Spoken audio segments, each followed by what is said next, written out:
السلام علیکم۔ رات کے 8 بجے ہیں۔ یہ ریڈیو پاکستان ہے۔ خبرنامے کے ساتھ میں ہوں تسکین ظفر اور میں نعیم زبیری۔ پہلے اہم خبروں کا خلاصہ۔ وزیراعظم اور چین کے نائب وزیراعظم نے اسلام آباد میں ملاقات میں چین پاکستان اقتصادی راہداری کے مشترکہ مقاصد کو حقیقت کا روپ دینے کے لیے مل کر کام جاری رکھنے کے پختہ عزم کا اظہار کیا ہے۔ پاکستان اور چین نے دو طرفہ تعاون مزید مستحکم کرنے کے لیے 6 معاہدوں اور مفاہمتی یادداشتوں پر دستخط کیے ہیں۔ صدر مملکت نے چین کے نائب وزیراعظم کو پاک چین دوستی کے لیے خدمات کے اعتراف میں ہلال پاکستان کا اعزاز دیا ہے۔ وزیر اطلاعات نے واضح طور پر کہا ہے کہ نگراں وزیر اعظم کا تقرر آئین میں دیے گئے طریقہ کار کے مطابق ہوگا۔ گزشتہ 15 ماہ کے دوران 5000 میگا واٹ بجلی قومی گرڈ میں شامل کی گئی ہے۔ بلوچستان میں کل 7 روزہ انسداد پولیو مہم شروع ہو رہی ہے۔ بھارتی فورسز نے ریاستی دہشت گردی کی جاری کارروائیوں میں آج ضلع جموں میں ایک نوجوان کو شہید کر دیا۔ اسلامی تعاون تنظیم کی سیکرٹری جنرل نے ڈنمارک کے حکام پر زور دیا ہے کہ وہ قرآن پاک اور مسلمانوں کے مذہبی مقدسات کی بے حرمتی کے واقعات کی روک تھام کے لیے اقدامات کریں۔ پاکستان اسٹاک ایکسچینج آج 2 سال بعد 48,000 پوائنٹس کی حد عبور کر گیا۔ معروف مصنف مرزا ادیب کی آج 24ویں برسی منائی گئی۔ اور Pakistan hockey team Asian champions trophy hockey tournament میں شرکت کے لیے کل بھارت روانہ ہوگی۔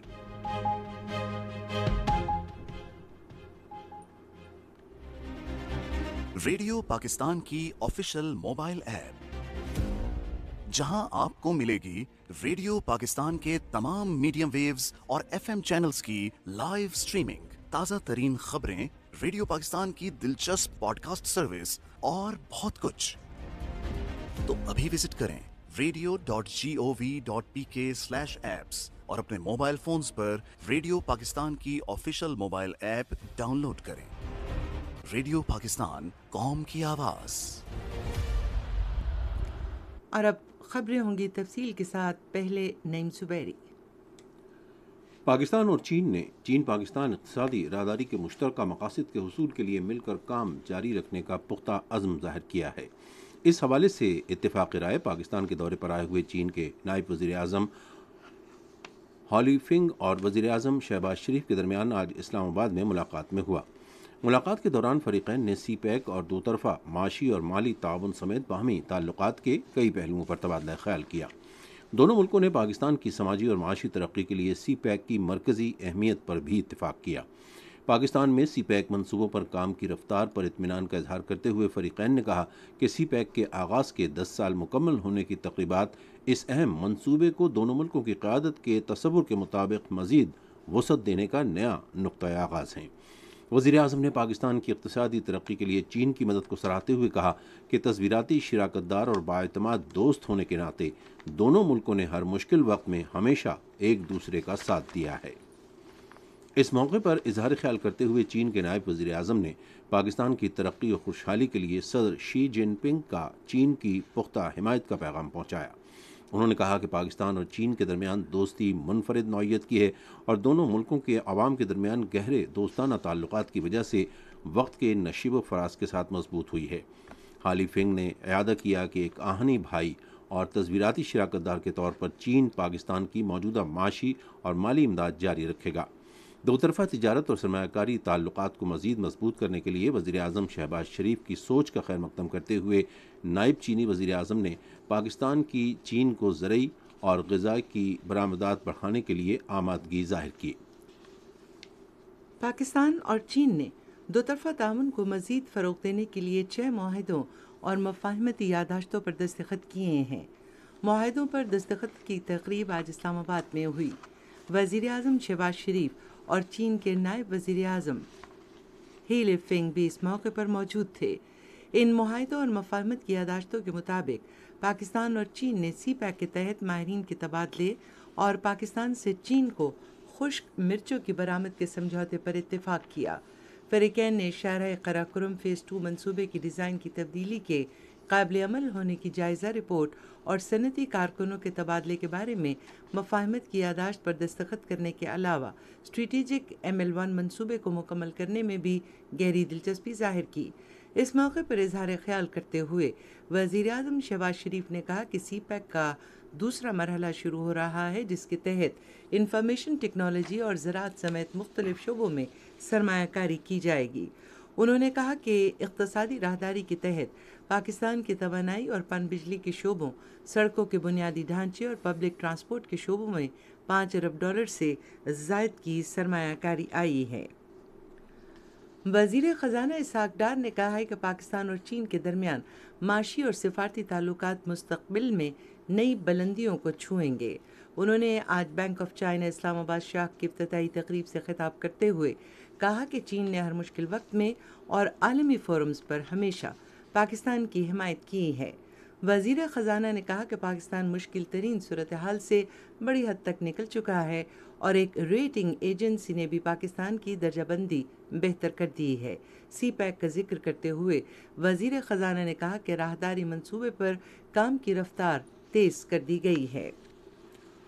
صدر مملکت ڈاکٹر عارف الوی نے دورے پر آئے ہوئے چین کے نائب وزیر اعظم ہالی فنگ کو پاک چین دوستی میں گراں قدر خدمات کے اعتراف میں ہلال پاکستان کا اعزاز دیا ہے۔ اس حوالے سے ایوارڈ دینے کی خصوصی تقریب آج ایوان صدر اسلام آباد میں ہوئی۔ تقریب میں وزیر اعظم شہباز شریف، چیئرمین سینٹ، قومی اسمبلی کے اسپیکر، وفاقی وزراء اور تینوں مسلح افواج کے سربراہوں نے بھی شرکت کی۔ چین کے نائب وزیر اعظم ہالی فنگ نے چین کے بین الاقوامی اقتصادی تعلقات اور ایک خطہ ایک شاہراہ پروگرام پر عمل درآمد میں نمایاں کردار ادا کیا ہے اور سی پیک اس کا ایک اہم منصوبہ ہے۔ وزیر خزانہ اسحاق ڈار نے کہا ہے کہ پاکستان تجارت، توانائی، صنعتی پیداوار اور IT کی خدمات کا علاقائی مرکز بننے کے ویژن کے ذریعے خطے کے تمام ملکوں کے ساتھ اپنے تجارتی تعلقات کو انتہائی اہمیت دیتا ہے۔ وہ بین الپارلیمانی یونین کے صدر دوارتے پاچیکو کی قیادت میں بین الاقوامی اراکین پارلیمنٹ کی کانگریس کے نمائندوں کے ایک وفد کے ساتھ آج اسلام آباد میں گفتگو کر رہے تھے۔ وزیر خزانہ نے کہا کہ پاکستان IPU میں اپنی شرکت کے ذریعے عالمی امن، خوشحالی اور اقتصادی استحکام کی مسلسل حمایت کرتا ہے۔ انہوں نے وفد کو ملک کو ترقی کی راہ پر گامزن کرنے کے لیے حکومت کے اٹھائے گئے حالیہ اقتصادی اور مالیاتی اقدامات سے آگاہ کیا۔ IPU کے صدر نے بین الپارلیمانی یونین اور بین الاقوامی اراکین پارلیمنٹ کی کانگریس جیسے پلیٹ فارمز کے ذریعے دنیا بھر کے لوگوں کی مشترکہ خواہشات پوری کرنے کے لیے پاکستان اور اس کے اراکین پارلیمنٹ کے کردار کی تعریف کی۔ یہ خبریں آپ ریڈیو پاکستان سے سن رہے ہیں۔ اطلاعات و نشریات کی وزیر مریم اورنگزیب نے نگراں وزیر اعظم کے تقرر کے حوالے سے کسی بھی فیصلے کے بارے میں ذرائع ابلاغ کی اطلاعات اور قیاس آرائیوں کو مسترد کر دیا ہے۔ انہوں نے آج ایک ٹویٹ میں کہا کہ وزیر اعظم شہباز شریف نے ابھی تک نگراں وزیر اعظم کے لیے کسی بھی امیدوار کو منتخب یا مسترد نہیں کیا۔ وفاقی وزیر نے کہا کہ قائم مقام وزیر اعظم کا تقرر آئینی طریقہ کار کے مطابق ہوگا۔ وزیر اعظم کے معاون خصوصی عطا اللہ تارڑ نے کہا ہے کہ PTI کے سربراہ توشخانہ کیس میں عدالت میں پیش ہونے سے بچنے کے لیے لایعنی بہانے بنا رہے ہیں۔ انہوں نے آج اسلام آباد میں صحافیوں سے گفتگو کرتے ہوئے کہا کہ چیئرمین PTI کی طرف سے اعلیٰ عدالتوں کو کارروائی میں بارہا مداخلت کا کہنا مذاق خیز ہے، جبکہ مقدمہ ٹرائل کورٹ میں زیر سماعت ہے اور تاحال کوئی حکم جاری نہیں کیا گیا۔ عطا اللہ تارڑ نے کہا کہ اس مقدمے کی سماعت کے دوران PTI سربراہ نے مقدمے میں تاخیر کے لیے تکنیکی طریقہ کار کا سہارا لیا۔ بجلی کے وزیر خرم دستگیر نے کہا ہے کہ اتحادی حکومت نے گزشتہ 15 ماہ کے دوران قومی گرڈ میں 5063 میگا واٹ بجلی شامل کی ہے۔ انہوں نے آج اسلام آباد میں ایک نیوز کانفرنس سے خطاب کرتے ہوئے کہا کہ بجلی کی پیداواری صلاحیت میں اضافے کے باعث رواں موسم گرما کے دوران بجلی کی فراہمی کی صورتحال میں نمایاں بہتری آئی ہے۔ یہ دنیا کے جدید ترین پلانٹس میں سے ایک ہے اور اس کی جو ایفیشنسی ہے وہ 61% سے زیادہ ہے، 61.5 کی ایفیشنسی ہے۔ تو یہ ہر لحاظ سے پاکستان میں بجلی کی پروڈکشن کے لیے ایک اہم منصوبہ تھا، جسے الحمدللہ شہباز شریف نے وہ چراغ جلا دیا ہے جو پچھلی